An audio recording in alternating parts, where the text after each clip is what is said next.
Thank you so much आप लोगों को कि इतनी देर किसी को बैठ के सुनना सबसे बड़ी बात ये होती है, क्योंकि जब वहाँ पे हम बैठ के किसी को सुनते हैं तो उतना पेशेंस रखना पड़ता है, ये मुझे लगता है। और एक्चुअली मैं 26 साल की हूँ। 2011 में चलती ट्रेन से मुझे कुछ बदमाशों ने, मैं वॉलीबॉल चैंपियन भी रह चुकी हूँ, 2011 में चलती ट्रेन से मुझे बदमाशों ने एक गोल्ड चेन पहनी थी, चलती ट्रेन से मुझे उठा के बाहर फेंक दिया था। लखनऊ से दिल्ली आ रही थी मैं। कंपार्टमेंट में बहुत सारे, जनरल कंपार्टमेंट था, बहुत सारे लोग थे, किसी ने मना नहीं किया। एक प्लेयर का जो स्पिरिट होता है वो अपने आप, जब कोई छीनने की कोशिश करता कुछ भी, वो देता नहीं है। तो मेरे में भी था, मैंने मना किया और उन्होंने मुझे चलती ट्रेन से, वो 4-5 थे, उन्होंने बाहर फेंका। दुर्भाग्य ये था कि उसी समय दूसरी ट्रैक से ट्रेन आई और मैं उस ट्रेन में टकराई, फिर नीचे गिरी। दोनों ट्रेनें निकल गईं। कुछ देर बाद मैंने हाथ को ऐसे रख के उठने की कोशिश किया तो देखा कि मेरा पैर कट चुका था। थाई को उठा के देखा, मेरा पैर ऐसे जीन्स में लटका हुआ था, ब्लड फोर्सफुली निकल रहा, दूसरे पैर की हड्डियाँ टूट टूट के बाहर निकल चुकी थी। पूरी रात मैं चिल्लाती रही ट्रैक पे, छोटे छोटे पत्थर होते ऐसे चिल्लाती रही कि कोई बचा ले, कोई नहीं आया बचाने। और जब पूरी रात चिल्लाते चिल्लाते इतना कि मुझे दिखाई भी देना बंद हो गया, जब ट्रेन आता था तो वाइब्रेट होता था। इतना ही नहीं, फ्री का इनविटेशन भी लोगों को मिल गया था, कुछ लोगों को। ट्रैक पे आपने ट्रेन की ट्रैक पे छोटे छोटे चूहे देखे होंगे, मेरे कटे हुए पैर पे आग के मेरे पैर कुतर रहे थे।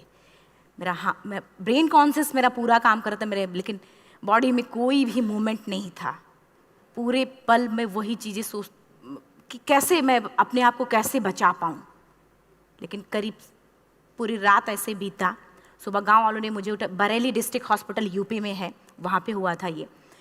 सुबह गांव वालों ने मुझे उठाया, डिस्ट्रिक्ट हॉस्पिटल ले जाके रखा। तो फार्मासिस्ट, डॉक्टर, सीएम, जितने लोग थे आपस में बातें कर रहे, अरे हमारे पास तो एनेस्थीसिया नहीं है, ब्लड नहीं है, इसका इलाज शुरू करें तो हम कैसे करें। मुझे भी नहीं दिखाई तो नहीं, लेकिन मेरा सुनाई दे रहा था सब कुछ वहाँ पे। कहाँ से हिम्मत आई मुझ में, मुझे भी नहीं पता। मैंने बोला वहाँ पे कि सर जब मेरा पूरा पैर कटा, तब मैंने इतनी देर रेलवे ट्रैक पे थी, मैं उस चीज़ को बर्दाश्त किया, तो अभी तो आप मेरे अच्छे के लिए मेरे पैर काटेंगे। शायद आपको यकीन नहीं होगा, या फिर कभी आप लोगों ने ये चीज़ नहीं देखी, कोई डॉक्टर या फार्मासिस्ट अपना ब्लड दे के किसी पेशेंट को बचाया।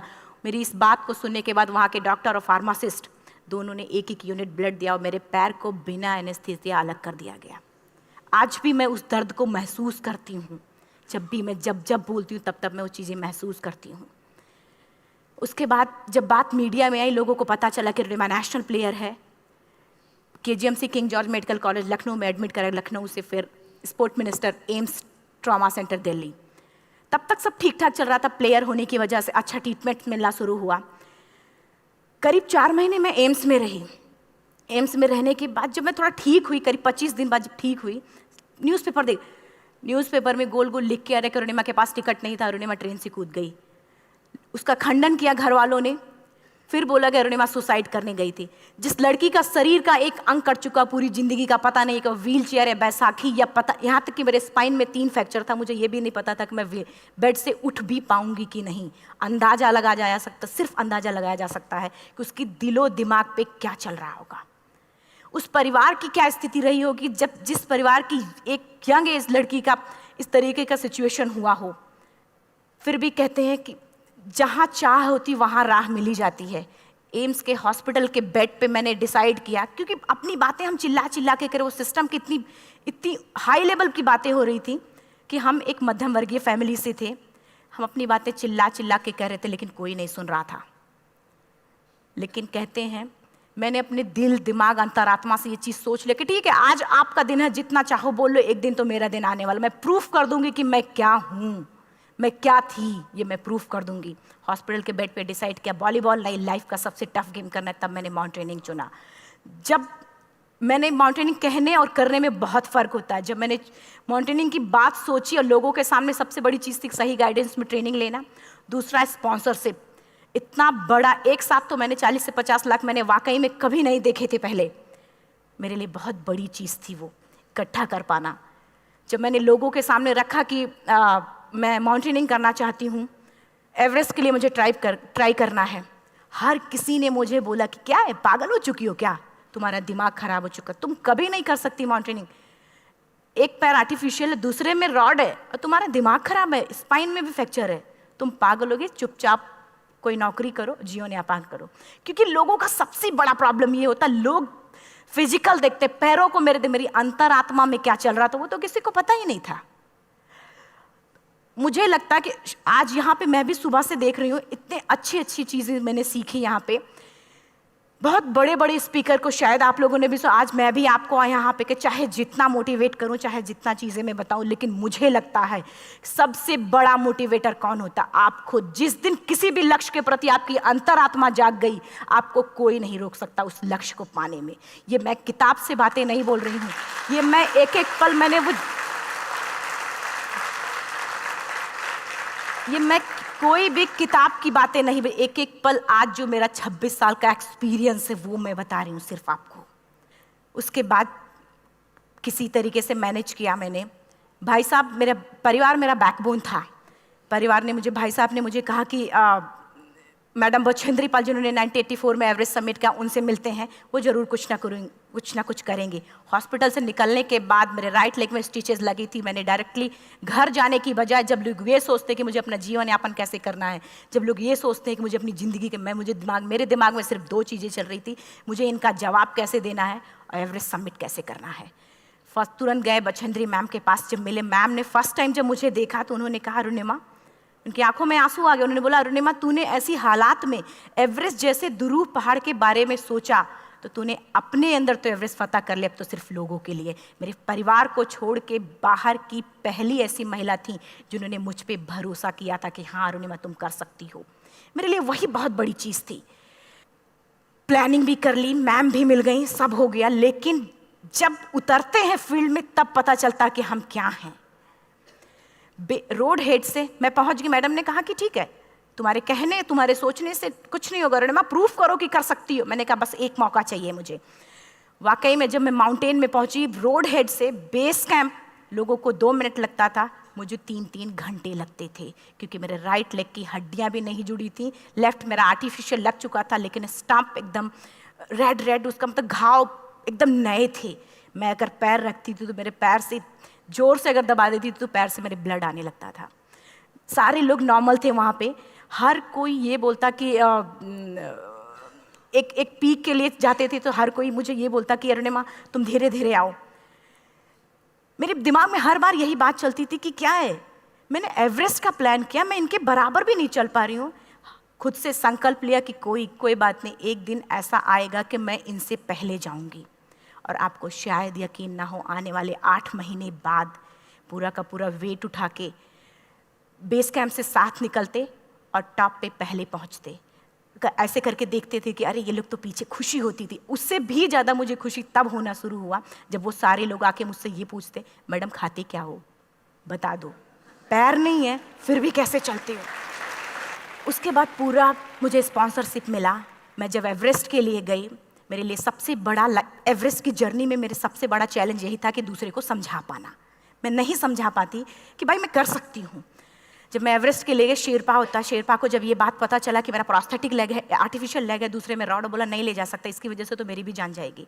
मैडम ने, हमने सबने कन्विंस किया किसी तरीके से। मन वाकई में जो टीवी में हम और उसमें फोटोज़ में देखते हैं, ब्लू और ग्रीन आइस, हिला देने वाला होता। जितना सुंदर दिखता उतना ही हिला देने वाला होता। जब मैं हमारे ग्रुप में 6 लोग थे, रॉकी एरिया तक मैं सबसे पहले थी, लेकिन जैसे ही मैं ग्रीन और ब्लू आइस में गई, मेरा आर्टिफिशियल लेग स्लिप कर जाता था।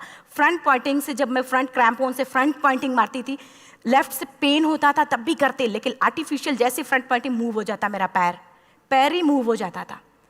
शेरपा मुझे बोला नहीं हो सकता अरुणिमा, ज़बरदस्ती मत करो। मैंने कहा कुछ नहीं, ये मेरा पैर है, मैं जानती हूँ कैसे चलेगा। फाइनली 1, 2 बार, 3 बार करने, 4 बार, 5 बार होल्ड हो जाता था। आइस थोड़ा टूट के निकलता था तो मैं वहाँ पैर रख के जाती थी। कैंप 3 तक ठीक था, प्रॉपर एक्लेमेटाइज किया अपने आप। कैंप 3 तक जनरली गए। बात जब कैंप 3 के ऊपर की होती है, साउथ कोल समिट, अच्छे माउंटेनियर, अच्छे दिलेर के हौसले धरे के धरे तब रह जाते हैं जब अपनी आंखों के सामने किसी को मरता देखता है, और दिमाग में बात, जब जिसको डिसीजन मेकिंग, और जब दिमाग में बातें जब ये आने लगती हैं कि अरे जिस चीज़ के लिए हम जा रहे हैं उसी चीज़ के लिए आदमी मर रहा है, इसी चीज़ के लोग लिए मर चुके हैं। रात में क्लाइंबिंग, ज़्यादा से ज़्यादा माउंटेनिंग रात में की जाती है क्योंकि वेदर शांत होता है। जब मैं रात में निकली साउथ कोल से, कैंप 4 से, मेरी हेडलाइट जिधर ही हेडलाइट जा रही थी उधर ही डेड बॉडीज़ मुझे नज़र आ रही थी। मेरे रोंगटे खड़े हो रहे थे, मुझे समझ में नहीं आ रहा था कि मैं करूं तो क्या करूं। इतना ही नहीं, मैं जिस रोप में थी उसी रोप में जब मैं आगे जा रही हूँ और एक बांग्लादेशी, उनका हाथ हल्का हल्का ऐसे हिल रहा, मुंह से आवाज़ आ रही थी। मैं एक्सप्लेन नहीं कर सकती मुझे कितना डर लग रहा था। बार बार ये बार बार मन में आती, इसका ऑक्सीजन खत्म हुआ है, ये मर चुका है लास्ट सिचुएशन में, और हम कुछ नहीं कर पा रहे हैं, क्या करें। उसके बाद मैंने 10 से 15 मिनट सिर्फ मैं वहाँ खड़ी रही। मैंने सिर्फ इतना बोला कि अगर आप सभी में से सभी ने एवरेस्ट सबमिट कर लिया तब तो ठीक है, अगर नहीं सबमिट किया है मैं सबके लिए एवरेस्ट सबमिट करूँगी और जिंदा वापस जाऊँगी। क्योंकि जैसा हम सोचते हैं हमारी बॉडी उसी तरीके से जनरेट करना शुरू करती है। मैंने डेड बॉडी, क्योंकि जा ही नहीं सकते थे किनारे से, उसी रोप में वो एंकर है, डेड बॉडी को लांगी और लांग के जाना शुरू किया। हिलेरी स्टेप साउथ समिट के करीब जब मैं खुद पहुंची, मेरे शेरपा ने एक जोर से झटका मुझे दिया कि अरुणिमा वापस चलो, तुम्हारा ऑक्सीजन खत्म हो रहा है। हिलेरी स्टेप के बाद एवरेस्ट समिट है, थोड़ा चलने के बाद एवरेस्ट समिट है। अगर कोई आपसे ये बोले, आप अपने टारगेट के इतने करीब हो, अगर कोई आपसे ये बोले कि अरुणिमा वापस चलो, कैसा लगता है? मैंने भी यही बोला, सर क्या बोल रहे हो आप, मैं नहीं जाऊंगी वापस।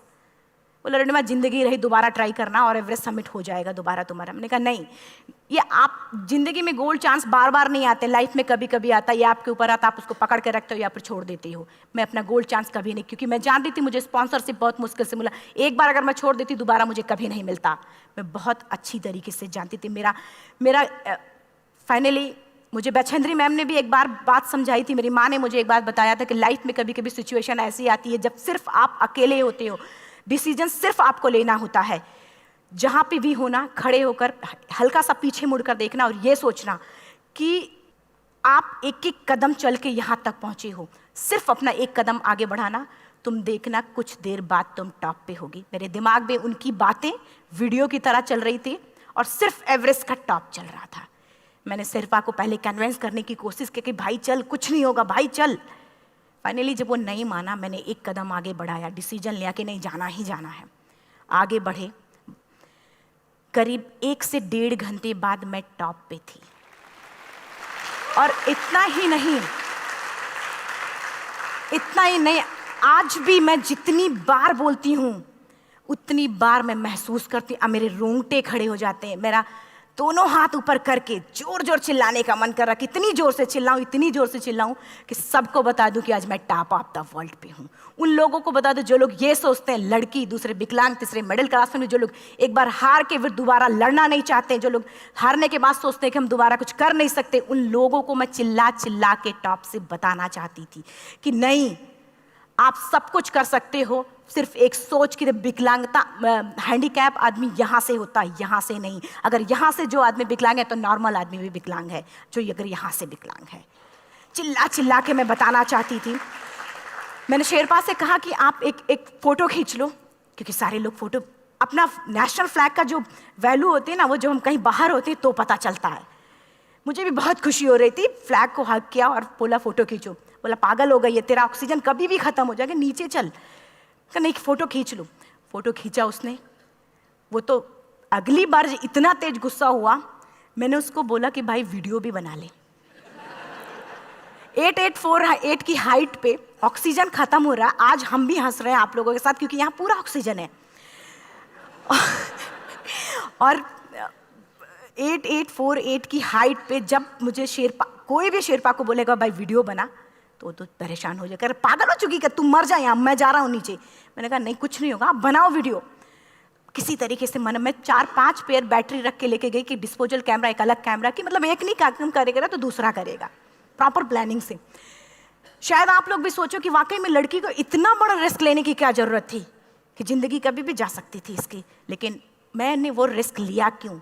क्योंकि मैं चाहती थी, कहीं ना कहीं से मेरे भी दिमाग में ये बात आ चुका था कि मैं जिंदा वापस ना जाऊं। मैं चाहती थी कि अगर मैं जिंदा ना जाऊं तो ये वीडियो मेरे इंडिया शेरपा से मैंने यही बात बोली, ये वीडियो अगर मैं जिंदा नहीं जाती हूँ, ये वीडियो मेरे इंडिया पहुँचा देना, मेरे यूथ तक चला जाएगा। क्योंकि मैं चाहती थी कि 11 अप्रैल 2011 को मेरा एक्सीडेंट हुआ, 21 मई 2013 10:55 पे मैं टॉप ऑफ द वर्ल्ड पे थी। ऑलमोस्ट 1 से 2 साल के अंदर कैसे यहाँ से मैंने ये चीज़, मैंने कभी भी कामयाब होने के, मेरी वो जिंदगी बन चुकी थी, मेरा जुनून बन चुका था, मेरा पैशन मेरा जिद बन चुका था। वो मेरा सोते उठते बैठते सिर्फ मुझे एवरेस्ट दिखाई जाए। और मुझे लगता है किसी को भी अगर अपना लक्ष्य पाना है, यहाँ से अगर वो पागलपन जब तक नहीं आएगा तब तक नहीं होगा। वो फाइनली उसने वीडियो बनाया। आप बोल रहे फटाफट अरुणिमा नीचे भागो। जब मैं टॉप पे थी तो कुछ लोग और भी थे, लेकिन 10:55 पे मैंने एवरेस्ट समिट, 11 बजे के बाद अगर कोई अटैम्प्ट करने की कोशिश करता है उसको सुसाइड अटैम्प्ट बोलते हैं। जैसे ही मैं नीचे चलना शुरू की, मैंने कहा भाई हाँ चल नीचे चलते हैं। ज़्यादा से ज़्यादा मौतें नीचे आते वक्त होती हैं एवरेस्ट पे। जब मैं नीचे आ रही हूँ, थोड़ा दूर ही मैं नीचे चली थी, मेरा ऑक्सीजन पूरी तरीके से ख़त्म। सिर्फ अंदाज़ा लगाया सकता कि जब ऑक्सीजन ख़त्म हुआ क्या परिस्थिति रही होगी। मैं ऐसे नीचे गिर गई और शेरपा मुझे बोल रहा कि अरुणिमा मुझे यकीन नहीं था कि तू एवरेस्ट सबमिट कर पाएगी, लेकिन फिर भी तूने किया। मैं चाहता हूँ कि अरुणिमा जिंदा चल, तू वापस उठ, खड़ी हो। मुझे खड़ा करने की वो कोशिश कर रहा था बार बार, मैं खड़ी नहीं हो पा रही थी, वाकई में दम ही नहीं था। लेकिन फिर भी कहते हैं कि जैसे हमारे नियम होते हैं वैसे ऊपर वाले के भी नियम हैं। उसकी लिस्ट में जब मेरा नाम नहीं है तो वो मुझे नहीं ले जा सकता। अगर दूसरी चीज़, मेरा कॉन्सेप्ट एकदम क्लियर हो चुका था। जब रेलवे ट्रैक पे मैं थी, रेलवे ट्रैक पे 7 घंटे में पड़ी थी, 49 ट्रेन अप डाउन हुई थी, तो मेरा कॉन्सेप्ट एकदम क्लियर हो चुका था। इसका मतलब है कि ऊपर वाले ने अगर मुझे कुछ बचाया है तो कुछ ना कुछ इतिहास रचने के लिए बचाया है। मैंने पॉजिटिव तरीके से सोचा। और उसी समय एक ब्रिटिश क्लाइंबर नीचे से ऊपर आ रहा था और उसके पास 2 ऑक्सीजन, तो उसने एक को वहीं फेंका और दूसरे को लेके नीचे जाना शुरू किया क्योंकि वेदर ख़राब था। मेरा शेरपा मुझे एंकर किया और जाने लगा नीचे, और वो फटाफट उसको लेके आए, मुझे लगाया। उसने बोला अरुणिमा तू बहुत लकी है कि तुझे यहाँ पे ऑक्सीजन मिला है। वाकई में ऊपर वाला भी चाहता कि तू जिंदा रहे। वो मुझे बार बार लकी लकी बोल रहा था। शायद आप लोग में से भी कोई होगा कि जो लक और भाग्य जैसी चीज़ों पे यकीन करता हो, या पता नहीं भी। मैं किसी की भावनाओं को ठेस नहीं पहुंचाना चाहती, लेकिन मैं इन किसी भी चीज़ों पे भरोसा नहीं करती, क्योंकि मेरा मानना है कि लक भी उसी का साथ देता है जिसके अंदर जीतने का जज्बा है। अगर आपके अंदर जीतने का जज्बा नहीं है, चारों तरफ सिर्फ बहाने होते हैं, सिर्फ बहाने, इतना सारा एक्सक्यूज़ होता है। शायद मैं भी अगर वापस आ गई होती तो मैं बोल देती मेरा ऑक्सीजन खत्म है, कोई मुझसे पूछने ना बछेंद्री मन, ना मेरा परिवार, कोई भी मुझे पूछने नहीं आता। लेकिन क्या कभी मैं अपने आप को समझा पाती? कभी नहीं। फाइनली जो भी था, लक भाग्य किस्मत में नीचे आ रही थी, बहुत खुश थी। माउंटेन, डेड बॉडीज, मेरा शेरपा, ये लोग थे। मैं किसी से शेयर भी नहीं कर पा रही थी कि अरे मैंने एवरेस्ट सबमिट किया, किसी से शेयर भी नहीं कर पा रहे थे। फटाफट मैंने नीचे हील मार के, हम ऐसे हील मार के नीचे आ रहे थे। एकाएक मेरा प्रोस्थेटिक लेग, पूरा का पूरा लेग ही निकल गया। -60 डिग्री तक टेम्परेचर डाउन हो जाता है एवरेस्ट पे। मेरा हाथ वगैरह ये सब ऐसे मूवमेंट, ऐसे मुड़ नहीं रहा था, ब्लड निकलने लगा था, ये सब यहाँ था। मुझे शेरपा से मैं बोल रही हूँ कि ऑलरेडी मेरा पैर कटा हुआ है, अगर दिमाग में ये बात है कि मेरा हाथ भी काटना पड़ेगा, कैसा लगेगा मेरा दिमाग। क्योंकि ये ऐसा मूवमेंट, रेड 3 स्टेज होती हैं। रेड मेरा हो चुका था, रेड, ब्लैक, ब्लू, ब्लैक हो तो काटना पड़ेगा। तो बार बार मैं बोल रही हूँ शेरपा से कि भाई हाथ मेरा कुछ हो रहा है, इसमें मूवमेंट नहीं हो रहा है, यहाँ सबसे ब्लड हो रहा है। बोला अरुणिमा कुछ नहीं, जितना नीचे जाएंगे उतना अच्छा होगा। प्रोस्थेटिक लेग मेरा निकल चुका है, मैं रुकी हूँ, मेरा ऑक्सीजन चल रहा, बड़े मुश्किल से लक भाग्य किस्मत जो भी था मुझे मिला था। शेरपा मेरे आगे है, लास्ट मोमेंट तक वो मुझे बोलेगा, अगर वो मैं नहीं चलती वो मुझे छोड़ के चला जाए। गलती उसकी भी नहीं होती, क्योंकि वो क्या करे क्लाइंबर की वजह से, या तो अपनी जान वो भी दी, गलती उसकी भी नहीं है। लास्ट में मेरी आंखों से आंसू निकलने लगा। मैंने सोचा क्या करूं अब, रोने अपने आप आंसू ने कहीं ना कहीं से आ ही जाता है।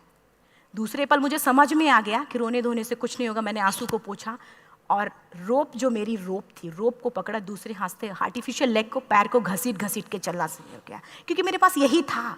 ये तो दूसरा था, गिव अप कर दो ही चीज़ थी। पैर को घसीट चलना शुरू हुआ। कुछ दूर नीचे चलने के आने के बाद रॉक था, उसमें घुसे, पैर को खोला, सही किया, फिर नीचे चलना। Camp 4 to summit to camp 4 3500 feet है, और इसमें टोटल जनरली लोग 16 से 17 घंटे में सबमिट कर लेते हैं। मुझे टोटल 28 घंटे लगे थे। हर माउंटेनियर, चाहे बाहर का या फिर इंडिया का, हर किसी ने ये मान लिया था कि अरुणिमा जिंदा वापस नहीं आएंगी। हर किसी ने ये चीज़ मान लिया था। लेकिन मुझे लगता, जब मैं वापस साउथ कोल पहुंची, जब मैं टेंट का जिप खोला, मैंने हर किसी ने कहा कि अरे तू यहाँ है, हम तो सब सोच लिए थे तू चली गई। हर किसी ने ये बोला था। फिर सब खुशी मना रहे थे हम सब। देखिए, ये सब बताने का मेरा सिर्फ एक मकसद था कि सब कुछ हम में है, हम जैसा चाहें वैसा कर सकते हैं। ऑलरेडी टाइम हो चुका है। मैं एक चार लाइन की पंक्ति सिर्फ बोलूँगी। मैं एक्चुअली, मेरा एम है कि मैं वर्ल्ड के जो कॉन्टिनेंट हैं, कॉन्टिनेंट के हाईएस्ट पीक समिट करूँ। एशिया का एवरेस्ट हो चुका है, अफ्रीका किलिमंजारो हो चुका है, यूरोप का एल्ब्रूस हो चुका है। 23 नवंबर को मैं जा रही हूँ ऑस्ट्रेलिया हाईएस्ट पीक के लिए। बस आप लोगों की गुड विशेस चाहिए। और 4 लाइन, अभी तो इस बाज की असली उड़ान बाकी है, अभी तो इस बाज की असली उड़ान बाकी है, अभी तो इस परिंदे का इम्तहान बाकी है, अभी अभी मैंने लांघा है समुद्रों को, अभी तो पूरा आसमान बाकी है। Thank you so much. Thank you.